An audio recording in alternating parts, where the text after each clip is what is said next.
இன்னைக்கு நாம கொண்டாடுகிற மகளிர் தினமானது கல்வி, சம வாய்ப்பு, சுதந்திரம், பெண்ணுரிமை, சுயமரியாதை, தன்னம்பிக்கை, தற்சார்பு, வேலை வாய்ப்பு போன்றவற்றில் மகளிர் தங்களுடைய உரிமைகளை போராடி வென்றெடுத்த தினம். உங்களுடைய மன வலிமையும் ஆளுமை திறனையும் நினைச்சு நிறைவேற்ற ஊக்கத்தையும் பார்க்கும்போது நான் பெருமிதம் அடைகிறேன். இந்த காட்சியை 50 ஆண்டுகளுக்கு முன்ன அவ்வளவு சுலபமா பார்க்க முடியாது. 100 ஆண்டுகளுக்கு முன்னால் பார்க்கவே முடியாது. ஆனா எல்லா பக்கமும் பெண்கள் வந்துட்டாங்க.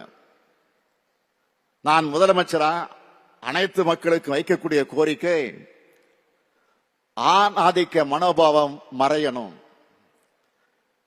பெண்கள் நமக்காக தியாகம் செய்ய பிறக்கல. அவங்களும் நம்மை போலவே எல்லா உரிமையும் கொண்ட சக மனிதர்னு எண்ணமும் எல்லோருக்கும் தோன்றணும்.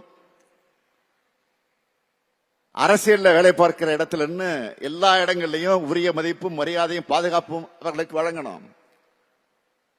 கேலி பேசுறதும் அவங்க வளர்ச்சியை கொச்சைப்படுத்துறதும் இருக்கவே கூடாது. அதுதான் உண்மையான சமுதாய சிந்தனை வளர்ச்சி. இதை எல்லோரும் கடைபிடிக்கணும்.